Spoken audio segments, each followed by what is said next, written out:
He was behind Nick's Go.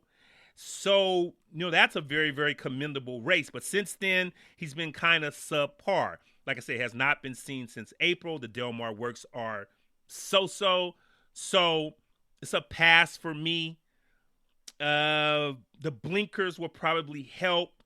He's always he's already a forward type runner. So I'm not sure the blinkers might make him a little too keen. He is a 261 Tomlinson figure for a mile and a quarter. That's decent.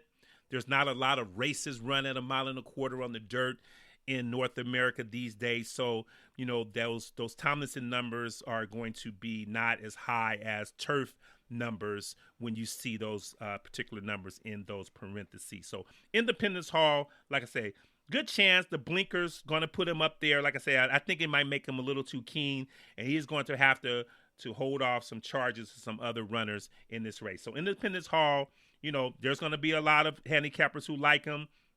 I think he'll get a good price. And so we'll see. Like I said, they're going to go back to the Del Mar win and, some past class. He's been in the Florida Derby, was behind Tiz the Law, although it was like 10 and a half lengths. He's been, he's kept some good company, but like I say, the last two since the Pegasus World Cup have not been nothing to write home about. So that's a El Paso for me on Independence Hall. But nevertheless, like I said, he should make it interesting because he will be on or near the pace. A huge long shot here is the number 8 Sheriff Brown. This is a 5-year-old gelding by Curlin and was also in the San Diego at high odds of 52-1. Did not run pretty much a step. Stumbled at the start. I don't think that would matter.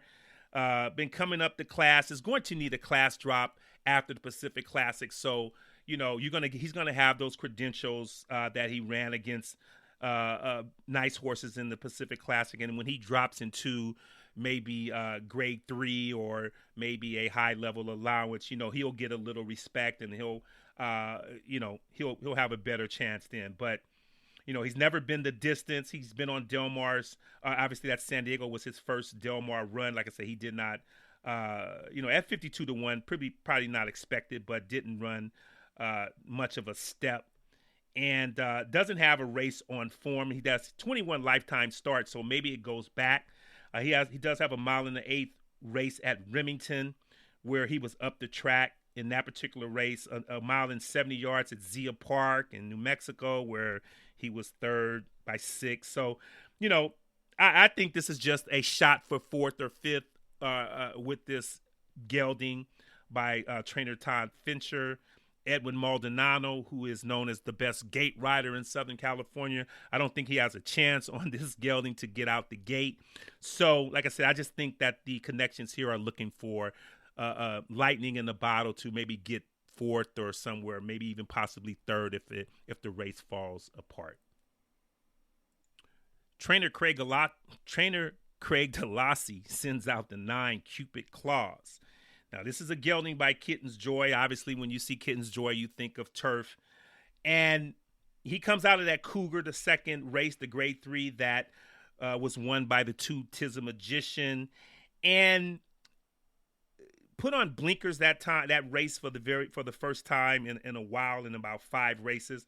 Now, this gelding is a marathon sort, so distance is not the problem. And as I mentioned before, his Tomlinson figure of 346 for a mile and a quarter on the dirt is one of the highest I've ever seen.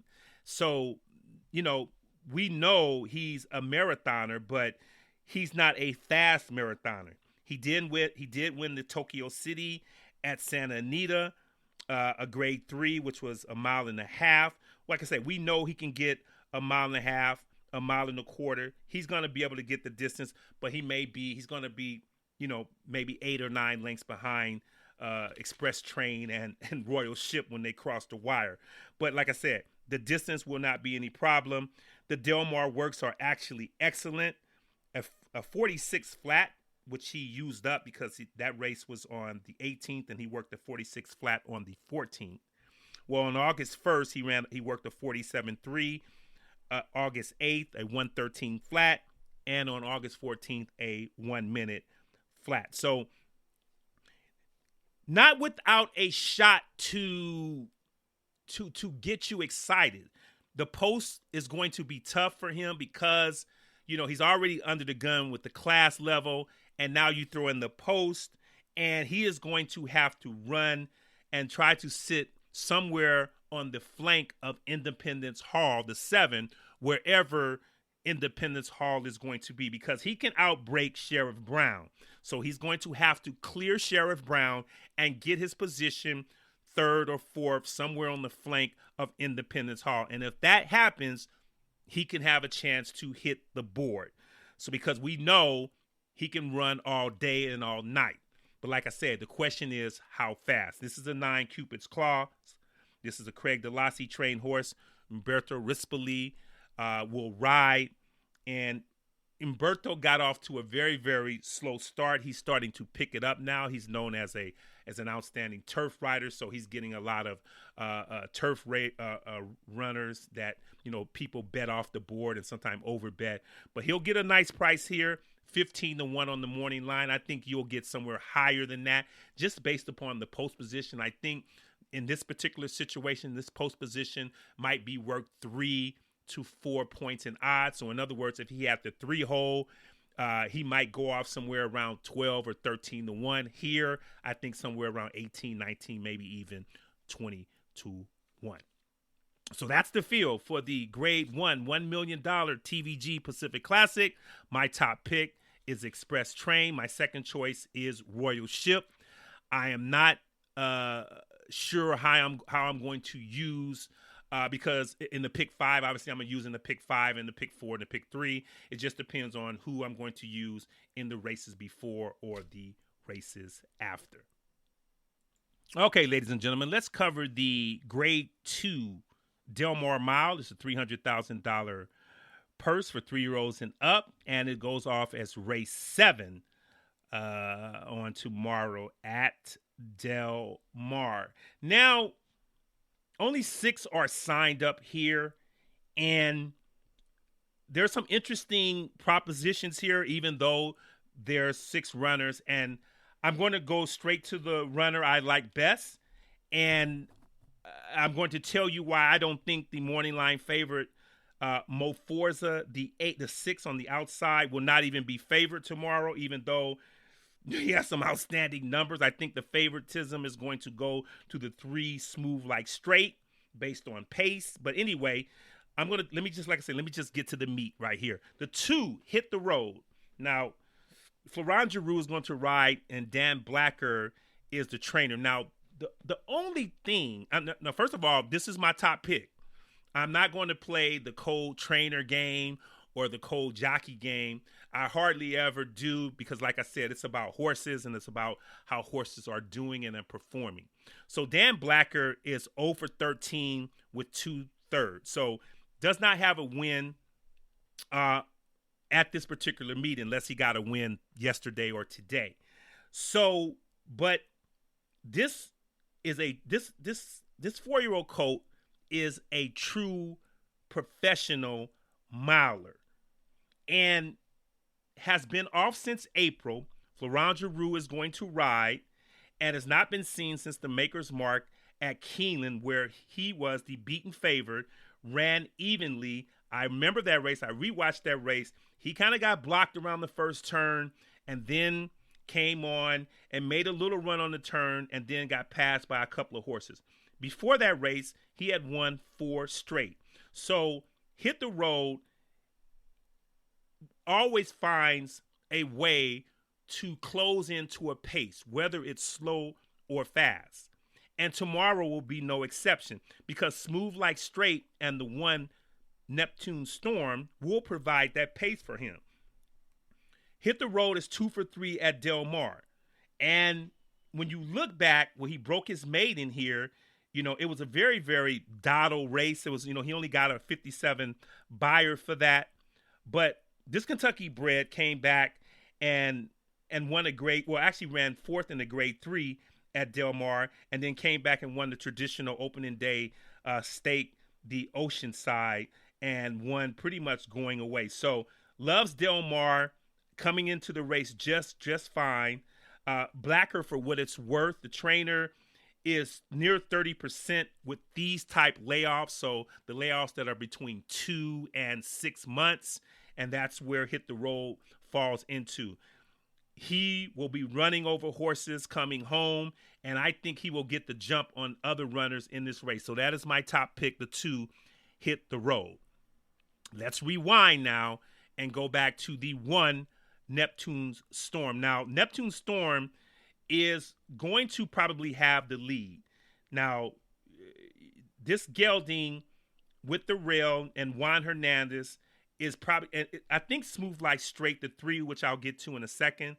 I think Smooth Like Straight is going to let Neptune Storm get the lead, because I'm looking at the fractions, and Neptune Storm is going, 23, 22, 4, and, 48, even 45, where Smooth Like Straight is in the 48s and 49s. And so I'm thinking if Neptune Storm don't break inward or hit the rail, if he gets a clean break, even if he doesn't, he's going to get the lead.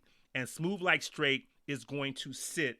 And then the other 3 runners, or the other 4 runners behind those 2, are going to have a target to run and Hit the Road, who will probably be behind Mo Forza. Hit the Road with the Del Mar, history and the good post position, I think will outrun Neptune Storm and Smooth Like Straight home. But Neptune Storms is going to be a part of the pace with Smooth Like Straight. And, I think that, just winning the restricted wicker, I think, like I said, I think it's going to be sort of an upraise in class for him when he ran against these types, especially last year in the Shoemaker Mile. He was really nowhere to be found. He did run a good 3rd in the Eddie Reed on this track at 7-2 odds. A field of 6, just like it is tomorrow. So that bodes well for this gelding. However, I think that Smooth Like Straight is a better horse than he is. And I think, after getting the lead and getting pressure from Smooth Like Straight, he's going to have to hold off Smooth Like Straight, Hit the Road, and Mo Forza. So I don't know, and I don't think that Neptune Storms will be able to do that. Let's take a look at Smooth Like Straight, the 3. Mike McCarthy's training, and Umberto Rispoli will ride. And this horse just missed in the grade 1 or the grade 2 Eddie Reed at even money odds. 2 for 4 at Del Mar with 2 seconds, loves the track. So being forwardly placed, all this horse has to do is break, and he is going to be 1st or 2nd. I predict 2nd.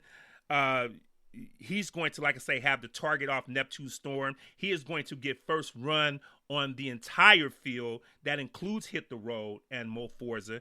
And it's just a fact or a matter of him trying to hold off the other runners in this race. And like I said, I think Hit the Road will outrun him. But Smooth Like Straight, like I said, all great.